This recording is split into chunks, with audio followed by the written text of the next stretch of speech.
জুনিয়রদের জন্য বলবো, এখন যেহেতু অ্যাডমিশন খুবই কম্পিটিটিভ হয়ে গেছে, সো আমাদেরকে ফার্স্ট ইয়ার থেকে শুরু করতে, না হলে সেকেন্ড ইয়ার থেকে অবশ্যই আমাদের সকলের শুরু করা উচিত। আসসালামু আলাইকুম, আমি মোহাম্মদ জাহিদুল ইসলাম। আমি এসএসসি 25 ব্যাচ, আমি ঢাকা কলেজে আছি। প্যানাসিয়ার বইগুলো আসলে খুবই চমৎকার, যেহেতু আমি এসএসসি 25 ব্যাচ এবং আপনারা জানেন যে অ্যাডমিশনের সময় টাইম খুব কমই থাকে, 3 মাস।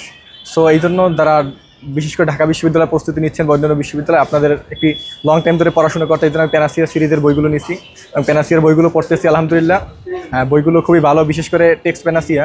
এই বইটার ভিতরে বিভিন্ন কবিতা, তারপর গল্পের বিভিন্ন ইনফরমেশনগুলো উল্লেখ করা এবং বিগত বছরের প্রশ্নগুলো আছে ওইগুলো দেওয়া, এবং সামনে পরীক্ষা আসার মতন বিভিন্ন প্রশ্ন দেওয়া আছে। সো স্বপ্নশ্রী যে বাংলা বইটা আছে, ওইটার ভিতরে আপনারা বিভিন্ন ইম্পর্টেন্ট লাইনগুলো মার্ক করা পাবেন এবং বইয়ের আসলে কোয়ালিটি খুবই ভালো। অন্য আমি বই আরও দেখেছি, এর ভিতরে প্যানাসিয়াই বেস্ট। সো আমি আমাদের বড় ভাই থেকেও শুনেছি তারা বিশ্ববিদ্যালয়ে টপ করেছে বা চান্স পেয়েছে, সবার কাছ থেকেই আমি এটা শুনেছি যে প্যানাসিয়া বই খুবই ভালো। সো আমিও পড়তেছি।